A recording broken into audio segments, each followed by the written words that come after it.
Study IQ IAS, आपका selection हमारा mission. North India versus south India एक ऐसा मुद्दा जो बीते कुछ समय से टीवी चैनल्स की डिबेट्स, पॉडकास्ट शोज के डिस्कशंस और स्टैंड अप आर्टिस्ट्स के एक्ट्स का फोकल पॉइंट बना हुआ है। कभी कोई इन दोनों रीजन्स को टैक्स के बेसिस पर कंपेयर करते नजर आता है, तो कभी कोई लिटरेसी रेट को आधार बनाकर यह प्रूव करने की कोशिश करता है कि इनमें से कैसे एक रीजन दूसरे से बेटर है।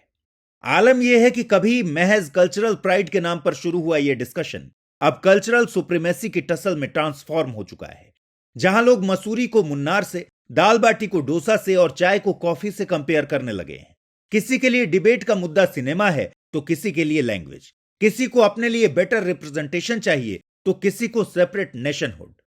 हालांकि नॉर्थ इंडियंस और साउथ इंडियंस के बीच टेंशंस को एस्केलेट करने वाले इस इशू में अब एक और नए एलिमेंट की एंट्री हो चुकी है, जिसका होम ग्राउंड बना है भारत का सदर्न मोस्ट स्टेट तमिलनाडु।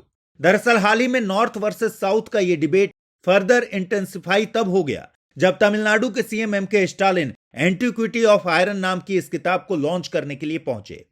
यह किताब तमिलनाडु के स्टेट आर्कियोलॉजिकल डिपार्टमेंट की एक रिसर्च बुक है, जिसे प्रोफेसर के रंजन और आर शिवनाथम ने लिखा है, और जो बेसिकली थूथुकुडी जिले के शिवगलाई खुदाई स्थल से मिले आर्कियोलॉजिकल एविडेंस पर बेस्ड है। इस इवेंट के दौरान एमके स्टालिन ये कहते नजर आए कि भारत का इतिहास तमिलनाडु से लिखा जाना चाहिए, क्योंकि लौह युग यानी आयरन एज की शुरुआत तो तमिलों की भूमि से हुई थी। साथ ही अपने इस बयान में उन्होंने यह भी क्लेम किया कि लोहे को गलाने की तकनीक तमिलनाडु में 5300 ईयर्स पहले ही डेवलप हो चुकी थी, जो यह साफ दर्शाता है कि कैसे तमिलियंस इंडिया ही नहीं बल्कि वर्ल्ड में भी आयरन एज के पायनियर थे। उनके इन क्लेम्स को इंडियन नेशनल कांग्रेस के राहुल गांधी का भी सपोर्ट मिला, जो अपने ट्विटर हैंडल से इन फाइंडिंग्स को वैलिडेट करते नजर आए।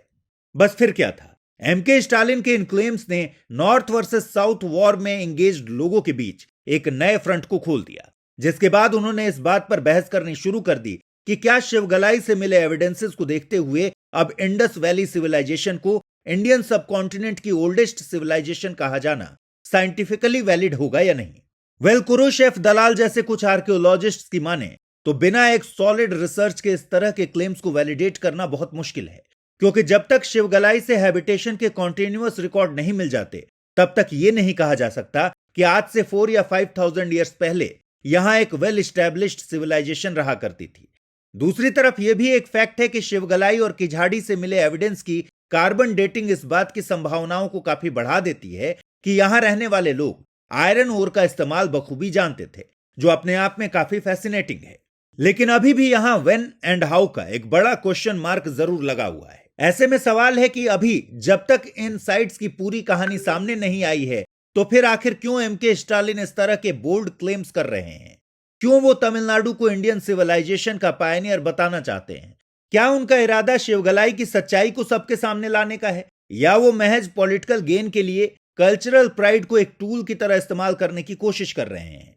क्या है कहानी स्टालिन के बोल्ड क्लेम्स की? आइए जानते हैं। दोस्तों, अगर आप यूपीएससी एस्पिरेंट हैं तो आपके लिए गेम चेंजिंग अपॉर्चुनिटी है स्टडी IQ का नया संपूर्ण बैच। एक कॉम्प्रिहेंसिव प्रोग्राम जिसमें टॉप एडुकेटर्स के साथ 1000+ आवर्स की live classes, personalised mentorship and hand written notes से लेकर PRP MRP जैसे इंटेंसिव प्रोग्राम्स हैं। प्रीलिम्स और मेंस स्कॉलरशिप के तहत प्रीलिम्स क्लियर करने पर पूरी फीस रिफंड हो जाएगी। टॉप परफॉर्मर्स के लिए हर मंथ 11,000 रुपीज का cash reward, economically weaker sections के लिए स्पेशल उड़ान स्कॉलरशिप भी है। X secretary Anil Swarup sir खुद गाइड करेंगे आपको इस जर्नी में। स्टडी IQ पर 2 करोड़ इंडियंस का ट्रस्ट है और अब संपूर्ण बैच के साथ आपका यूपीएससी ड्रीम भी होगा अचीव। सिल्वर, गोल्ड या platinum, choose the plan that fits your needs. आपको करना क्या है, स्टडी IQ वेबसाइट पर जाइए, यूपीएससी संपूर्ण बैच पर क्लिक कीजिए and once you click on buy now आप देख सकते हैं डिस्काउंट कोड्स। वहां पर टाइप कीजिए अमृत लाइव एंड आपको मिलेगा सबसे lowest price. And obviously your IAS journey starts here. दोस्तों, ये पहला मौका नहीं है जब DMK प्रेसिडेंट और तमिलनाडु के करंट सीएम पर किसी ने यह आरोप लगाया हो कि वो कल्चर को पॉलिटिसाइज करने की कोशिश कर रहे हैं। ठीक से देखा जाए तो 2021 में कुर्सी संभालने के बाद से ही एमके स्टालिन के कई एक्शंस द्रविडियन प्राइड को प्रोजेक्ट की तरह इंडोर्स करते दिखाई देते हैं। एग्जाम्पल के लिए जब पिछले साल सितंबर में Stalin archaeological survey of India के director general sir John Marshall के एक स्टैच्यू को इनॉग्रेट करने पहुंचे थे तो उन्होंने इंडस वैली सिविलाइजेशन के कल्चरल और हिस्टोरिकल रूट्स को द्रविडियन साइड से लिंक करने की कोशिश की थी, जिसे लेकर लोगों के बीच काफी मिक्स रिएक्शंस देखने को मिले थे। एक तरफ कुछ लोगों ने स्टालिन के स्टेटमेंट को यह कहकर अप्रिशिएट किया था कि वो एंशिएंट इंडियन रूट्स को लिंक करके नॉर्थ वर्सेस साउथ के रिफ्ट को कम करने की कोशिश कर रहे हैं, तो वहीं कुछ लोगों का मानना था कि स्टालिन का इंडस वैली सिविलाइजेशन को सदर्न इंडियन साइड से कनेक्ट करना उनके द्रविडियन प्राइड प्रोजेक्ट का एक पार्ट था। दरअसल ये एक वेल नोन फैक्ट है कि आजादी के बाद से ही तमिलनाडु की डोमेस्टिक पॉलिटिक्स में तमिल सब nationalism, Tamil identity, Tamilian pride जैसे एलिमेंट्स ने की रोल प्ले किया है। एग्जाम्पल के लिए कहा जाता है कि 1961 में कांग्रेस ने सिर्फ इसलिए तमिलनाडु में देश का पहला स्टेट आर्कियोलॉजी डिपार्टमेंट खोला क्योंकि वो अपने साउथ इंडियन वोट बैंक को बढ़ाना चाहती थी, बावजूद इसके कि तब तक नॉर्दर्न इंडिया के कई स्टेट्स में तमिलनाडु के मुकाबले ज्यादा आर्कियोलॉजिकल साइट्स का पता लगाया जा चुका था। सिमिलरली जब 1968 में डीएमके ने सीएन अन्नादुराई की लीडरशिप में स्टेट के अंदर अपनी फर्स्ट गवर्नमेंट फॉर्म की थी, तब उन्होंने चेन्नई के भीतर एक वर्ल्ड तमिल कॉन्फ्रेंस को होस्ट किया था, जिसमें तमिल लिटरेचर के 10 ग्रेट स्कॉलर्स के स्टैच्यूज को मरीना बीच पर लगाया गया था। इवन स्टालिन से पहले तमिलनाडु के सीएम रहे एम करुणानिधि के टेन्योर में भी ऐसा ही कुछ हमें देखने को मिला था, जहां उन्होंने तमिल पोएट्स को ऑनर करने के लिए चेन्नई में वल्लुअर कोट्टम मॉन्यूमेंट और कन्याकुमारी में थिरुवल्लुवर स्वामी के 133 फीट लंबे स्टैच्यू को बनवाया था। असल में शुरुआत से ही लिटरेचर और लैंग्वेज तमिलनाडु की पॉलिटिक्स के दो सबसे वाइटल फैक्टर्स रहे हैं, जिनका इस्तेमाल आज भी उसी तरह किया जा रहा है जिस तरह आज से 20, 30 या 40 इयर्स पहले किया जाता था। यही कारण है कि एमके स्टालिन के बयान कई दफा तमिल लैंग्वेज या लिटरेचर को प्रायोरिटीज करते नजर आए हैं। एग्जाम्पल के लिए अभी बीते हफ्ते वो ये कहते नजर आए कि वो किसी भी दूसरे लैंग्वेज को तमिल लैंग्वेज के ऊपर डोमिनेट नहीं करने देंगे। दरअसल उनका यह बयान सेंट्रल गवर्नमेंट के उस 3 लैंग्वेज फॉर्मूला के विरोध में आया था जिसे 2020 में बीजेपी ने नेशनल एजुकेशन पॉलिसी के साथ प्रपोज किया था और जिसका ऑब्जेक्टिव एक वर्नाकुलर लैंग्वेज के साथ प्रोबेबली इंग्लिश और हिंदी को नेशन वाइड करिकुलम में इंट्रोड्यूस करना था।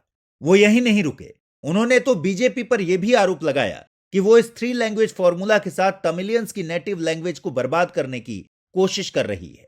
इसी तरह हिंदी और संस्कृत को आड़े हाथ लेते हुए उनका एक और तीखा बयान हाल ही में काफी वायरल हो रहा है, जहां वो ये क्लेम कर रहे हैं कि हिंदी और संस्कृत ने मिलकर मैथिली, ब्रजभाषा, बुंदेलखंडी और अवधी जैसी करीब 25 नॉर्थ इंडियन लैंग्वेज और डायलेक्ट को डिस्ट्रॉय कर दिया है। और ये उनकी पार्टी डीएमके द्वारा सालों से चलाया जा रहा द्रविडियन मूवमेंट ही है, जिसकी बदौलत तमिलियंस अपने कल्चर, अपनी लैंग्वेज को अब तक बचा पाए हैं।